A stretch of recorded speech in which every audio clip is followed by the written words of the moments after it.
victory over Fayetteville State tonight, home opener. Just opening thoughts. You know, at Fayetteville State, they got a good team this year. And you look at their stats leading up to this game.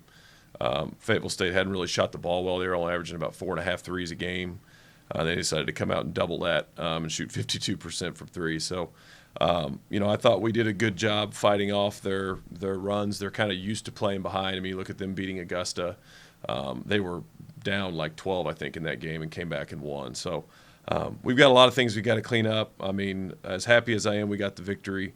I'm kind of searching for some answers on some of the stuff that we've taken pride in the past, and we're not there yet. And I hope we can figure it out before we really get into the heart of, I guess, the rest of league non-conference play and get into league play.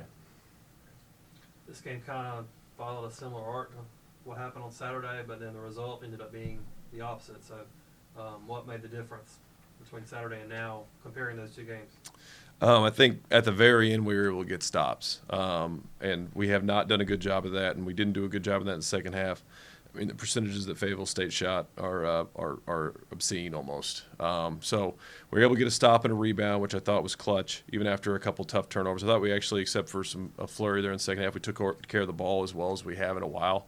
And that's what's funny to me is, like, we didn't work on offense for so long, and we're sitting here shooting 51% and 40% from three and 18 assists, 12 turnovers, and we're not guarding and rebounding. It just blows my mind. But yeah, we were able to get a stop when we needed it, and then finish it with a rebound, and then Vonta hitting some big free throws there. Brad hit a big three, and Vonta hit some big free throws, and Elijah making some big plays. I mean, that's what these guys have won a lot of games, and they were able to find a way to gut it out there at the end. Yeah, Brad's three. What did you see on that play? Well, made up for Nigel's terrible three. But yeah, I mean, it's just a big time player making a big time play. We were struggling offensively. We got kind of stagnant. We missed some shots there that we usually make. And Brad's known to make some big shots and have the confidence to do it. And I'm equally as proud as Brad making that three as I am him having 7 assists, 2 turnovers. I mean, that's insane. And that's what we talked about with Brad. Coming into the season, his role will be a little bit different. Less score first and more facilitate and run the offense kind of deal. And he's done a good job with it. Yeah, Brad, take me through that play. Coach had called up a play we run. We just actually put it in a couple days ago. And we just got the switch that we wanted, and it just turned out I was open. So, I just knocked the shot in. I shoot that shot probably 1,000 times. So, just knocked it in with confidence. And some inside-out game going on with Elijah, career high assist for him. How big was that as you guys hit some shots on the perimeter? Yeah, I mean, like I said, we were really, really struggling to make shots there for a while, and I thought we deferred a couple times and took quick threes in one side of the floor, and all we talked about was trying to get the second side of the floor. So it almost seemed like the best point of action was get the ball to E-Man because he was making good decisions.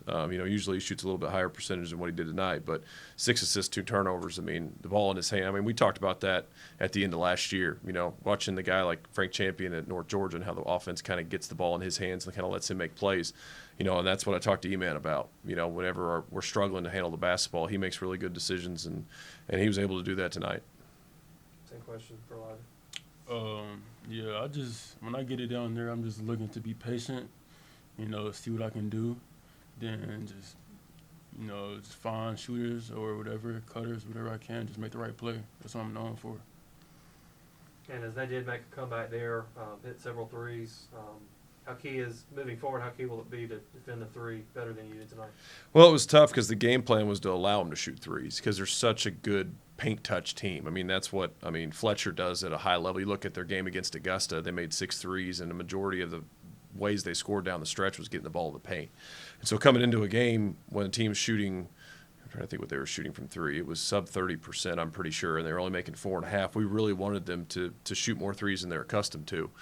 We didn't think they'd make as many, obviously. But we did do the game plan. Obviously, sitting here after a win, it seems like it was still a good game plan that we harp on because they did end up taking some bad shots down the stretch, which, when teams that and Fayetteville State's a good shooting team, but when teams that can't shoot it well hit some shots early, some tough shots, sometimes they'll fall in love with that, and then down the stretch they'll settle for it. And I thought down the stretch they settled for a couple bad threes that they airballed, and I thought that was because they were kind of falling in love with it. Coach, you put in Amadou towards the end of the first half, and he he was a nice spark to the offense and defense both ways at the end. Was that the plan to put Amadou in, or was you just looking for maybe something different? It was not the plan, no. You know, Sue's had some trials and tribulations here, some ups and downs. He has had a more positive attitude recently and been working harder in practice. You know, our big thing is if you don't work hard in practice, you don't get to play. And I think he took a lot of adjustment there early. But I thought he gave us, and we talked about it at halftime, I thought he gave us a nice little spark at the end of the first half, especially with Amari, E-Man, Josh all being in foul trouble. So if Sue can continue to do that and kind of make strides in that area of constant effort and practice, he's got a chance to pick up some minutes there. And then obviously you guys have all been on, both ends of these close games, but can you maybe just talk about the team's toughness through this opening stretch of the season? We're a little inconsistent. I think we're a tough team. I do.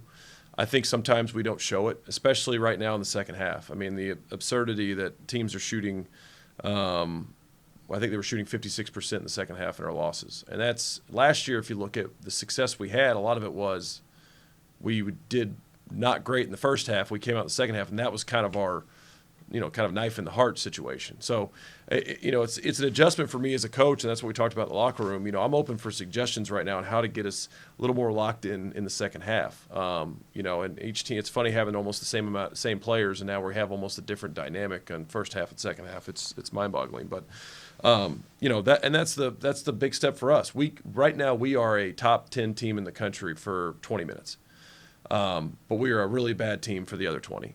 So if we can find a way to be a top 10 team in the country for 40 minutes, we're going to be pretty special. We have the ability to do so. We just haven't found that yet. That's it. All right, thanks, guys. Thanks. Sure.